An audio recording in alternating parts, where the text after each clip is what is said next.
Hey,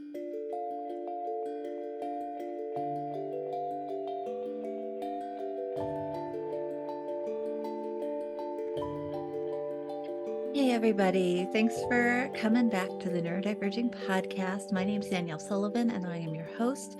Today, I am here by my lonesome to talk with you about parenting a PDA child and what that's been like for me through a couple of recent stories of my daily life, and also what it's like as an adult who's autistic, who was a PDA kiddo before PDA was a thing. If you're not familiar with the term, PDA stands for pathological demand avoidance. It's interpreted a couple different ways, but frankly, I would interpret it as a profile of autism, a kind of autism, a way that autism shows up in certain folks. It's kind of a constellation of different traits. It's also called pervasive demand for autonomy by many of us who don't really like the pathological aspect of pathological demand avoidance. Pervasive demand for autonomy, or PDA, is this idea that we as people, we as autistic people, want to be able to control our own lives as best as we can, and that we are operating out of a sense of significant anxiety and insecurity in some places in our lives. And in order to make ourselves feel more in control and more safe and more confident in our ability to live well, we want to take back autonomy, take back control as often as we can. In many cases, when you have a child with a PDA profile, you end up with a kiddo who looks resistant, looks like they don't want to work with you, looks like they don't want to do anything you ask for, retreats a lot, argues a lot. There's all different ways this can present. So as a parent coach, this is something that folks come in with pretty often. So I see this profile a lot, both in children and in adults. And I thought it might be helpful to talk about it more today. Before I dive into this, I just want to give a big thank you to my patrons over at patreon.com/neurodiverging. Those folks donate a small to a large amount every month, and all of that funding goes to getting these videos edited for you, getting the audio edited, getting it transcribed and up on the website where people can access it. Running a podcast is not a moneymaker, and I really couldn't do it without these folks. They really make it possible to offer this information and these interviews that I do with other people, and it's not just me talking to you all. So I am so grateful for our patrons, and I hope you will be grateful to them too. Give them a shout out, say thanks in the comments. If you would like to join us over at the Patreon, we would love to see you. It starts at $1 a month for ad-free access to our new episodes on audio and video. And you can also get lots of other perks as you're able to donate more. We have a Discord server. We have lots of recordings of webinars and other training materials for folks. We really try to make it fun. So I hope you'll consider joining us at patreon.com/neurodiverging. Or of course, just go check out the website at neurodiverging.com, which is free for all and has a lot of articles, transcripts, other information there for you to access. So thanks to my patrons for making this possible. Let's dig into this topic a little more. So as I said, PDA stands for pathological demand avoidance, or pervasive demand for autonomy. If you have been here for a while, you may remember I did an interview with Amanda Diekman, I don't know, 10 or 15 episodes back. Amanda is a parent who I believe also identifies with the PDA profile, though I could be wrong there, but is autistic and has PDA kiddos. And we talked a lot in that episode about her approaches to having a kiddo with pathological demand avoidance or pervasive demand for autonomy. I'll just say PDA from now on. And her approach has been to lower demands significantly. And we talked a lot about that through the episode. That approach works really well for a lot of folks, but it's a lot of work. But what I noticed when I was working with Amanda on that episode, her approach is fantastic. It works for so many families. So I really encourage folks to go check out. She has a great Instagram, her own Patreon community, lots of things going on. So if you're struggling with this kind of thing, obviously I'm happy to help, as I have coaching slots available, but also Amanda's available. Christy Forbes out of Australia is a great advocate for PDA autistic adults and kids. There's lots of resources for PDA. I also will just give a shout out right up front to the PDA Society out of the UK. They have a great website, but you can Google it. Just Google PDA Society, it'll pop up. They have downloads, like scripts to offer educators, so many great things. And it's a place I send parents a lot for training on PDA. So those right off the bat, even if you don't listen to me anymore for the rest of this podcast, if you turn it off right now, those are the places I would go check if any of this sounds familiar to you. So let me just start out by saying PDA is, we think, a profile of autism, right? So I've talked before about how we're really in the infancy of autism research. And so now we lump a lot of things together under this umbrella of autism spectrum disorder, right? There's a ton of traits associated with autism spectrum disorder. And some folks display certain of those traits and some folks display others. Some folks have a mix. Obviously, there's a lot of degrees, right? Where some people need more support in some areas and some people need more support in other areas. What this indicates to researchers and to me, frankly, is that we probably are looking at several autisms, the same way that we have several ADHDs. We have inattentive, we have hyperactive, and we have combined ADHD. There are probably different types of autism that currently are just lumped together, and that as we differentiate between and among different types, we'll have different approaches and supports and treatment options for people dealing with different conditions related to autism, right? So for me, PDA is probably, based on the research I've seen and the folks I've worked with, a subtype of autism, right? It's a specific profile of autism. Obviously, PDA people are all different. We all have different variations of a set of core traits, but it's a constellation of traits that's pretty similar from person to person. What you see with children with PDA is a resistance to complying with your requests is the most basic way I can put it. Kiddos, you ask them to brush your teeth and they will not do it. They have a tantrum, they yell, they run away. You ask them to pick up their stuff and they pick a fight with you about something unrelated, or they throw things. There's different ways that kids will respond. And there's also like kids who process more internally and kids who process externally, right? So there is the kiddo who's an external processor who will yell and scream and throw and kick. And then there's the kid who's an internal processor who will kind of just sit there and freeze and maybe stare you down or cry, but not like really be aggressive or externalize any of those emotions, right? The thing with PDA that makes it different than a kiddo who's just sort of quote unquote non-compliant. And again, I think all kids are trying their best, frankly.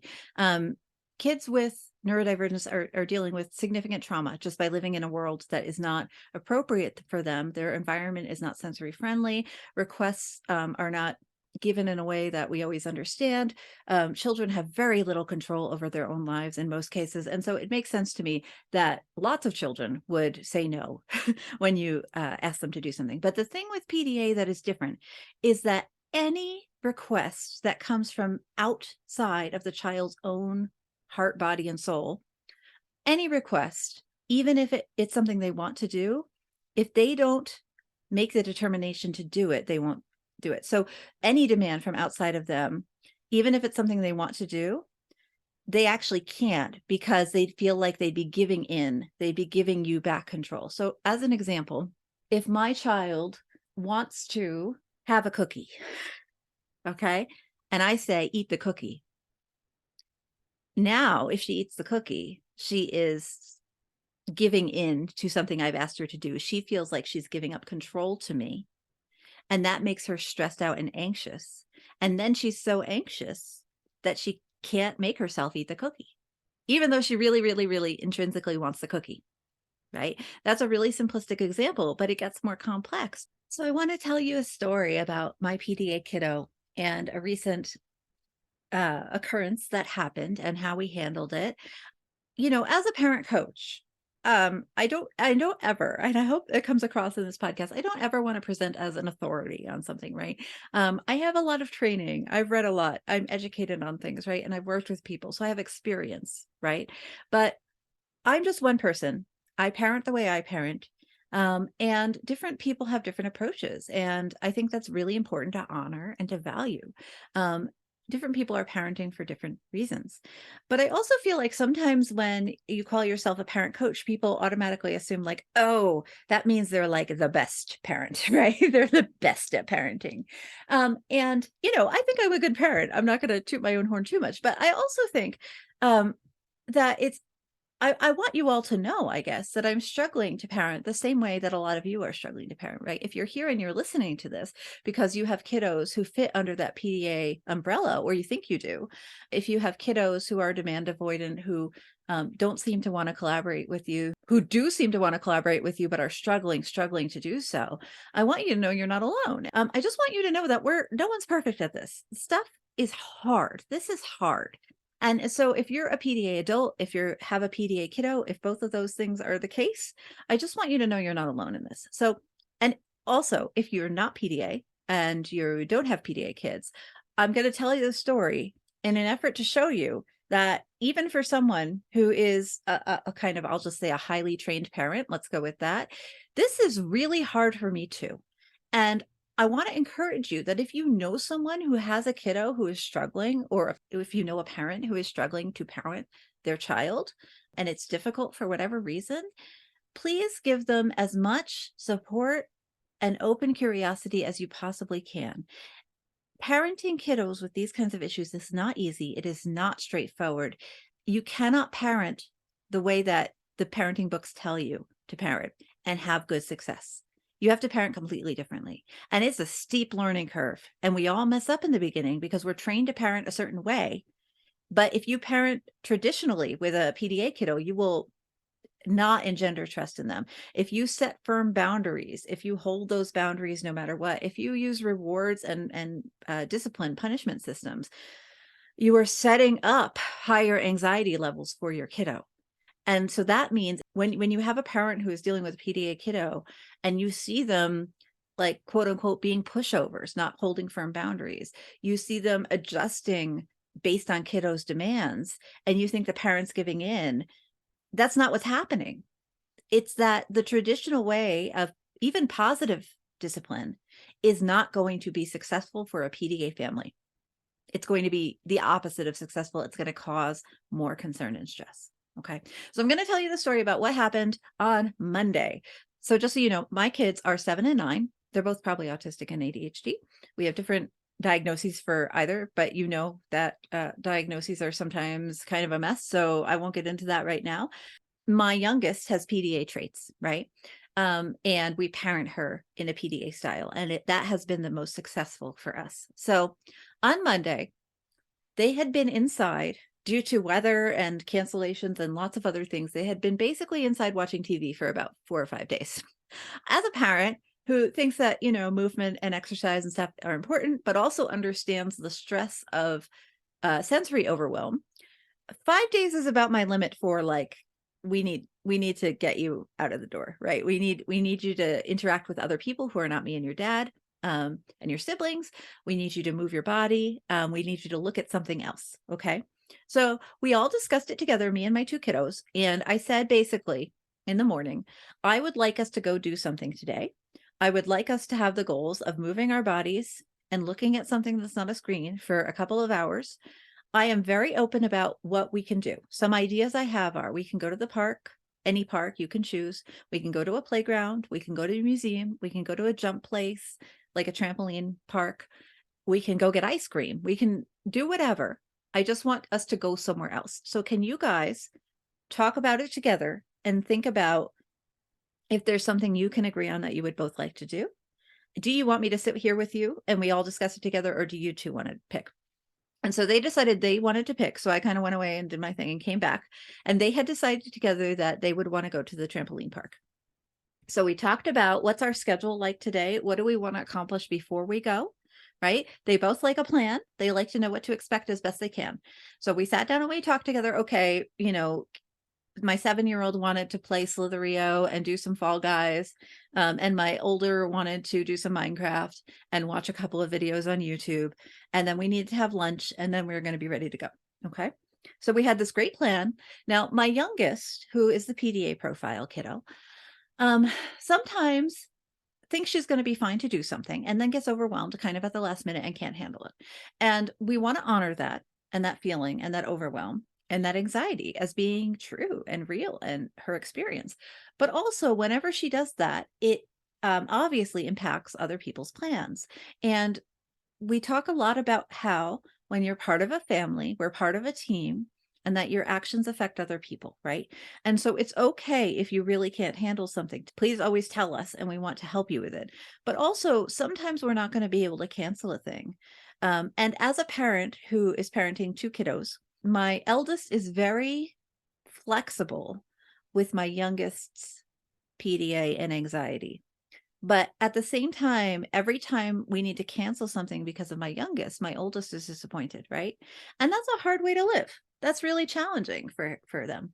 So today I checked in with my youngest and I said, your brother really wants to go do this trampoline park. Do you think that it's going to be okay? Or do you think that we should have a backup plan? And she said, no, I really want to go. It's going to be fine. We'll just do it. And I said, and it was real confident about it. And I was like, okay. So then it's time to get ready to go to the trampoline park. I pack all our food. I pack all our water. We talk about which stuffies we're going to bring. We talk about how long it's going to take to get there. We start to get ready. My youngest, who was wearing a dress, decided that they wanted to get changed for the trampoline park into their pants and shirt. So they go upstairs to change, and we're waiting and we're waiting and we're waiting and we're waiting. And I go up and check to see what's going on. And she's sitting there on her bed saying, my pants feel weird. Now, she has one pair of pants that she will wear. She's been wearing the same pair of pants for 6 months, and they are the safe pants, right? They still fit. They're not too small. They're stretchy. And so I said, I hear you that the pants feel weird, but I also know that you wear these pants twice a week and they're fine every other time. So do you know what's different today about the pants or about how your body feels? And she said, no, I don't know, but the pants feel weird and I don't want to move in them. And I said, okay, I think my idea is that your body just needs to get used to the pants. Do you think we could try to go downstairs in the pants and give your body a few minutes to get used to how the pants feel? And she said, I want to try that, but every time I move, the pants feel weird. And she was just stuck on the bed for like 20 minutes. And I sat there with her and we talked about it. Meanwhile, my son is downstairs listening and going in his little brain, oh no, the trampoline park's going to be canceled. We're not going to be able to go. And I could hear him trying to like do his deep breaths and stay calm because he was really excited to go. And now his sister can't move off of her bed because her pants feel weird, right? Now, it's really, I just kind of going to editorially interject here and say, I know as a parent saying that for a lot of you listening, I mean, some of you will be like, yeah, I know what weird pants feel like, and that sucks. And, and some of you will be like, this is a tiny problem. Clearly, she's just making an excuse, right? Or clearly something else is going on. The thing with PDA and sensory overwhelm and all these things is that she was really stressed out. She was anxious about the trampoline park. There were other things going on. And I'll tell you what we figured out it was later on in the story. But in this moment, her concern about her pants feeling weird was the main thing blocking her from being able to move forward. And it wasn't that she didn't want to go to the park. And it wasn't that she didn't want her brother to have fun. And it wasn't that she wanted to like fake me out and make me work really hard to convince her. See, she certainly didn't want to be threatened or bribed into going. The problem was that her pants felt weird. And when you have a very sensitive nervous system, pants feeling weird can be the thing that takes up all of your energy and all of your internal space to the point that you literally can't think past it. You certainly can't move past it. Okay. The thing is, though, of course, that we're a family of multiple people. And sometimes you can work your whole day around one person's pants feeling weird. And some days you can't. And this was a day where I was really stuck. I'll admit it, as a parent, I was really stuck on this idea that they had to get out of the house today. And that's on me. But I also was taking on this stress about my son's feelings and sort of struggling with the idea that he was always going to have to make sacrifices because of his sister's anxiety, right? And as a parent, that's really hard. And I'm just going to give myself grace for that and say, I don't know that I acted my best. I certainly didn't act my worst. Maybe there was a better way to handle this, but I really felt pulled in multiple directions between wanting, the best for them, their welfare, right? For them to get exercise, for them to try new things, for them to get out of the house, for them to see other kids. My son's welfare and his excitement and wanting to do something. And then my daughter's welfare in the extent of her anxiety and stress and sensory response in that moment, right? And that's a lot of different directions to be pulled. And I just want to say that parents of PDA kiddos themselves and their siblings, the whole family, are constantly pulled in 3 or more different directions because we are actively trying to manage a lot of different expectations, a lot of different goals, and the reality of sensory and anxiety overwhelm. Okay. So basically what happened is that we sat on the bed for 20 minutes and I eventually was like, kiddo, I hear that the pants are a struggle. I really think what's happening is that your body needs some energy. And I wonder if we could make it down the stairs and just eat something, right? And in my house, our basic rule that, the kids call me on all the time, I call their dad on, we all call each other on it, is if you are grumpy, eat something, drink something, pee. Right? Those are your 3 things. After that, we have, a couple other rules, like go look at some sun, pet the cat, right? Take a nap if you want to, right? So there are a couple things you can do, but it's always eat, drink, pee. Those are our 3 things. So I said, do you think, you need to handle any of these things? And she said, well, I could try to eat. So we got her downstairs. It was a struggle, but she made it. She sat down on the couch, which is like her safe place, and I brought her some food, and she ate the food. And she said, I think the pants are a little better, but I still don't like the way they feel. I still feel really stressed about going. And I said, okay, I feel like we promised your brother, and I feel like we need to try. And if we go there and you don't like it, you do not have to play. But I think we agree, like we made a commitment, right? And again, I was stuck on this idea. So I had my own stuff in there, right? And I'm not trying to say this is the way you should handle it. I'm just saying this is what I did. Okay. So don't take this as a parent coaching session. Take this as this is what Danielle did in this moment. And it may or may not have been for the better. You can decide yourself, right? So I said, I was trying to kind of set a boundary kindly and firmly, but also with respect for what was going on for her. And I said, I understand if you don't want to play, and I understand if you can't be there for a long time, but I think we need to try. I think we need to go.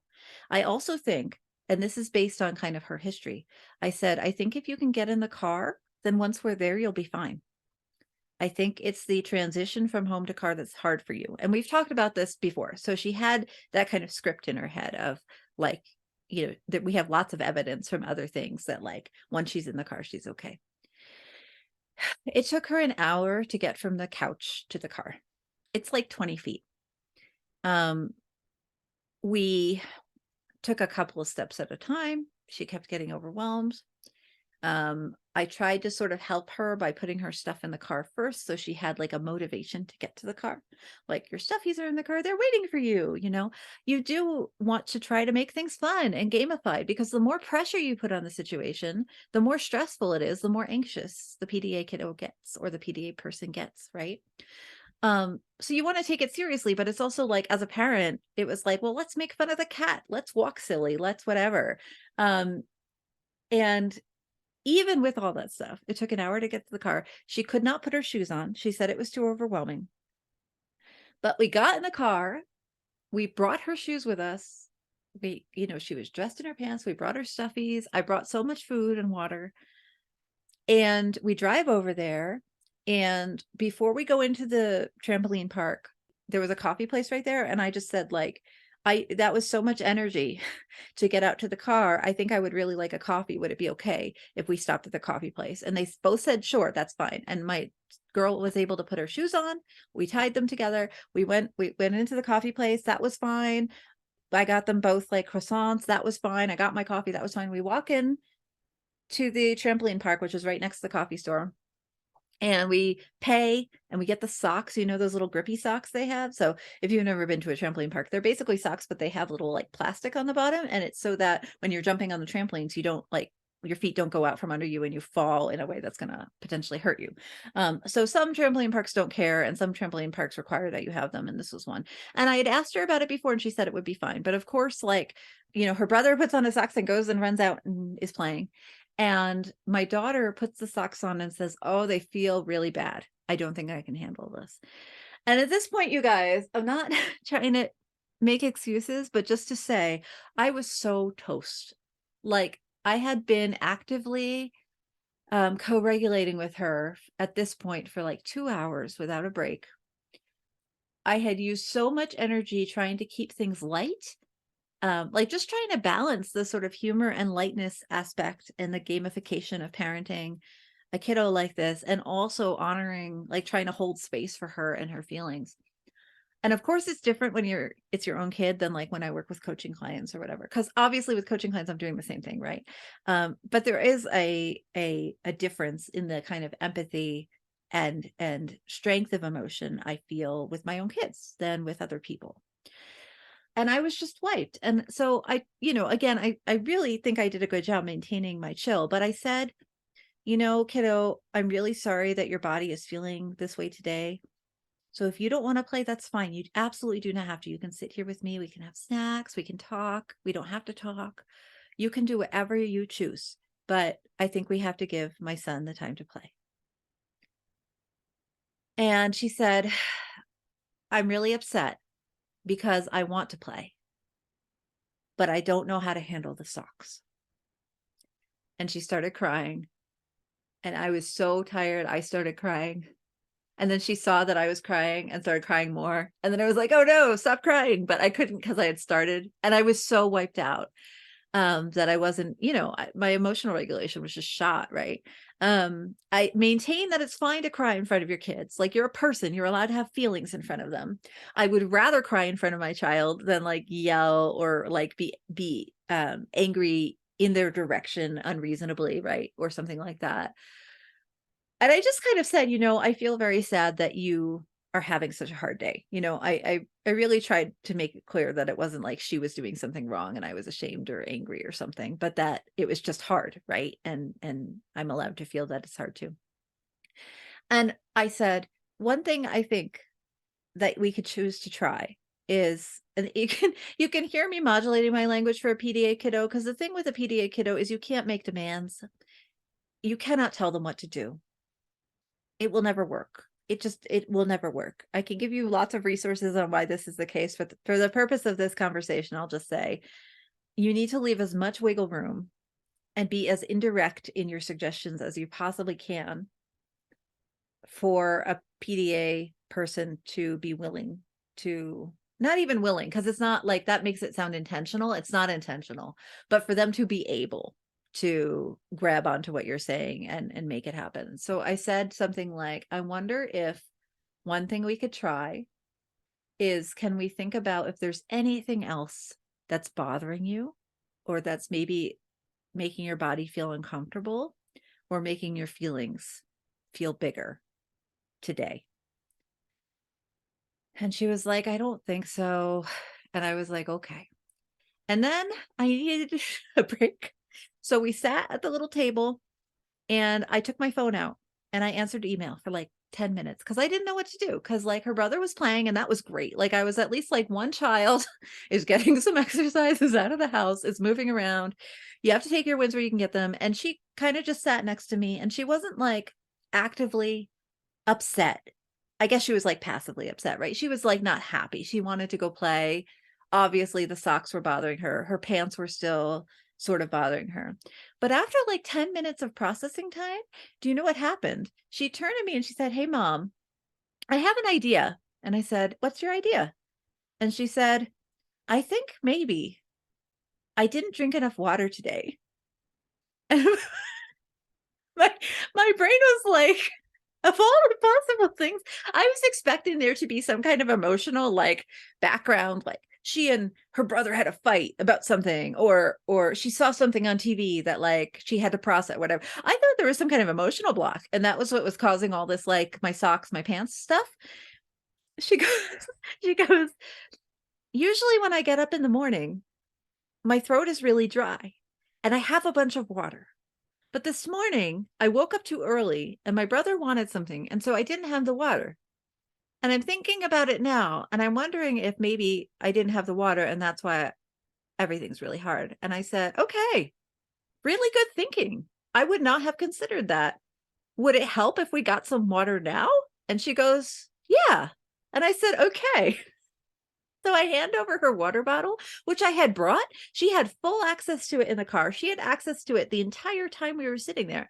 But she's an autistic person like her mother. And so she didn't consider, like, hey, I might be thirsty. That interoception piece is really hard for a lot of us. She had to actively think, like, what does my body need? Oh, it needs food. I fed myself. Oh, it needs to pee. I peed already. Oh, it needs to drink. Oh, I didn't drink. Right. And it took her that processing time to do it. But she's 7, though. She's 7 and she sat there and she thought about, I was so proud of her once I got over the initial sort of shock of like, oh, she's thirsty. She sat there and she drank, my friends, about 30 ounces of water. I had to refill her water bottle twice. And then she sat there for 5 more minutes. And then she said, I think I could handle the socks now. And I said, awesome. Do you want me to help you? And she said, I'm going to put them on and see. And she put them on and she walked up the stairs to the jump. And she ran out to play with her brother. And then she played for 3 hours. 3 hours. 3 hours. I will say by the time. So first of all, extreme relief from me, right? Like, okay, 1, my kiddo is not broken. 2, the pride in the fact that she at 7 could say, I'm having this. This is the thing. I thought about it proactively. And this is the missing piece. It's that I'm thirsty, right? That's like, I mean, I still have bad hunger and thirst cues. I have bad sleepy cues. I really have to work to make sure that I am hydrated, fed, and slept, right? She's learning at 7 what it took me till like age 30 to set up for myself.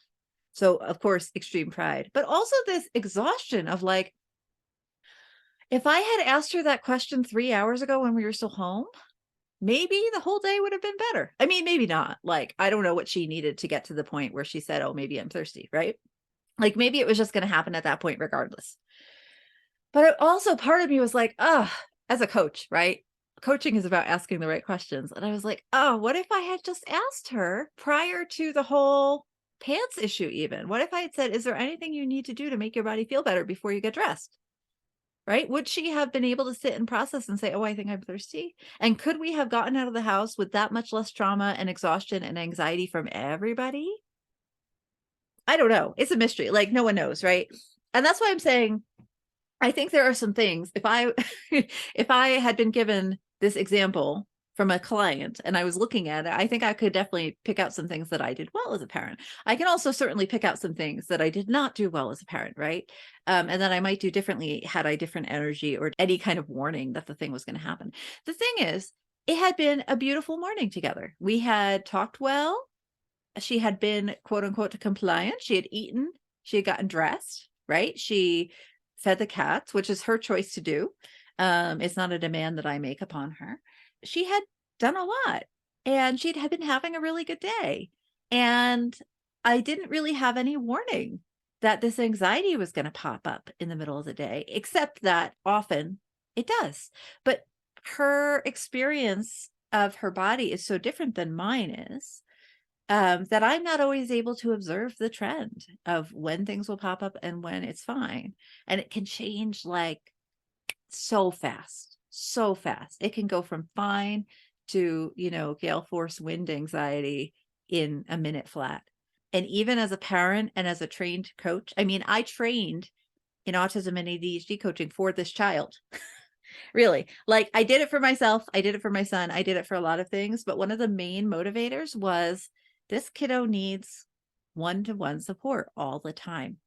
And the best way as a parent that I can offer that to her, and it was luckily within my reach at the moment, is to get this training myself, right? And be here with her and offer her those behavioral interventions and support as I can. And I'm so happy I did it. And it has really improved a lot for us as a family, significantly. I was a conventional, I mean, I was a gentle parenting advocate, but I was a conventional parent for my first kiddo. And it was really with my daughter that I learned this sort of PDA approach and the low demand approach. Amanda Diekman calls it low demand. My approach is not exactly the same as Amanda's. We share a lot of similarities. In some ways, it is a low demand approach. In some ways, it is not. But this idea that we are collaborative and we are democratic. We make decisions together. My child has the same amount of power in our decision making as I do. I have more experience, right? And I can use my experience of my life and my things that I've learned throughout my life as examples for my kiddos. But I don't have more power than them in almost all cases, right? Because that's just not going to be successful with PDA, right? Anyway, I wanted to tell you the story for a couple of reasons. First, so that if you are struggling at home, you know that you are not alone in that even someone with a lot of training who works as a parent coach, who makes my money as a parent autism neurodiversity coach for, kids and adults, still struggles on a daily basis. The other thing that I want to point out in this story is that it's hard for the kiddo too. It's hard for the PDA-er. My daughter wanted to go to the trampoline park. She wanted to make me happy. She wanted to make her brother happy. She wanted to contribute to the family in any way she could. At the same time, her anxiety was so significant and her sensory overwhelm was so significant that those things eclipsed her ability to be collaborative, right? She's not doing any of this stuff for any reason except she's highly stressed out. She has a dysregulated nervous system to the extreme, right? Whether your kiddo or your family member or your autistic friend is PDA or not is something you should talk about with them and a medical professional. But I will say that a lot of the families who come in my doors when they're looking for a parent coach, when they have kiddos who've been diagnosed autistic, who report that their kiddo is troublesome or challenging or doesn't listen, won't do their homework, won't follow directions, won't eat dinner at the table, those kiddos are not being disruptive on purpose. Hardly ever, ever. Kiddos who are not listening, not follow directions, are rude, are, dismissive of parents, whatever. These are stressed out, anxious, dysregulated, and sometimes traumatized kids. They need a different parenting approach than the ones you were taught in school. Certainly different than the way your parents parented, but also probably different than the way that your doctor is telling you to parent or your therapist is telling you to parent, right? The traditional positive discipline, rewards and punishments, go to your room when you do something bad, right? Don't play video games until you take out the trash. That kind of parenting works really well for a neurotypical and some autistic kids. It worked fine for my first son, right? Who is autistic and ADHD. It works fine for him. I prefer the collaborative democratic approach to positive discipline approaches. But I'm not going to say it doesn't work for a lot of kids and a lot of families. And if it works for your family and you're happy with your outcomes and it's promoting your values and dispensing them through your family, then that's what we want, right? But if you're trying positive discipline, you're trying to do what the books say to do, right? You're trying to do what your therapist says to do, and it's not working, and you're still seeing a lot of resistance from your kiddo or your teen or your young adult or whoever, it might be worth looking at PDA and looking at some different approaches to helping your kiddos through that. I really appreciate you being here with me today and listening to my somewhat rambling story. I really hope it was helpful to some of you.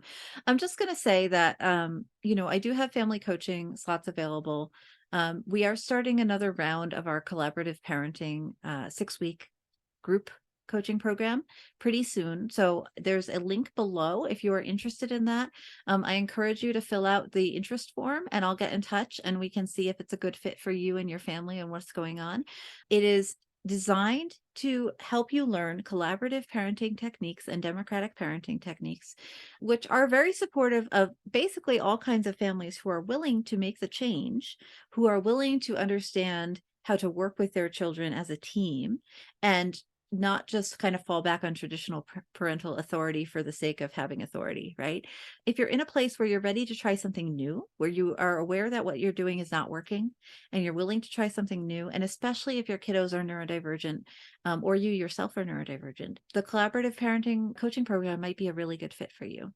I'm also offering a webinar pretty soon. There will be a link below on kind of practical approaches to parenting for PDA. So if you liked this episode and you feel like you want more practical information on how exactly do I enact this, obviously the group coaching program is a great way to do that, but kind of step one might be to go to the webinar, right? And see if it suits you. So information on the webinar down below. It's happening pretty soon. I hope you can join us. It's low cost, and all the funds raised from the webinar go into our scholarship pot for low income coaching clients who need that support. So I appreciate your support with that. And I hope you'll come even if you aren't interested in the group coaching course. And thank you so much for being here. If you found this episode helpful, will you do me a favor, please?